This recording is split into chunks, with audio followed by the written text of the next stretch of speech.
And especially in a community we live in where we know our neighbors, we know the people.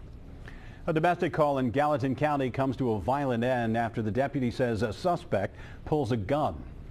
Good evening, everybody. A 34-year police veteran is on administrative leave tonight after shooting and killing a man who pointed a gun at him. 41-year-old Gary Burdine of Verona died Saturday evening after his family called the sheriff to say that he was drunk and causing trouble. Gallatin County Sheriff's Deputy Edwin Caldwell, the former Warsaw Police Chief, thought he had the violent situation under control when Burdine confronted him. Local 12's Joe Webb has the rest of the story. What led to a violent end Saturday evening started much earlier in the day. About 5 p.m., Deputy Ed Caldwell responded to a domestic call at the home. Gary Burdine's mother wanted her son arrested for criminal trespassing.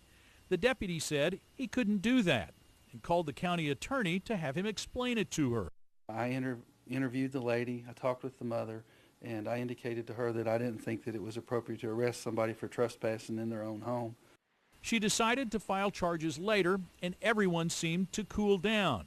Deputy Caldwell decided to leave. He said as I was making my way to my car, he said the subject said something to him that alarmed him, and he turned around and he was standing right behind him. At that point, threats were made. The sheriff says Burdine pulled a gun on the deputy. He raised it in the general direction of Deputy Caldwell, which led him to believe that if he didn't respond, then he could have been hurt himself. Caldwell then shot Burdine, who died from his wounds. Gary Burdine has been in trouble with the law before, and what happened on Saturday was not his first violent encounter with a sheriff's deputy.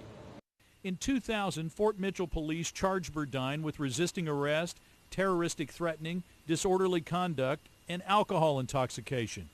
In March of 2008, he was charged with menacing after a Boone County deputy tased him during a confrontation on another domestic call. Sheriff Neal says Caldwell was shaken by the shooting. He says he's a good deputy. He's a 34-year veteran of a police department. You know, he's worked at a couple different agencies in 34 years and very highly decorated and very respectable officer in our county.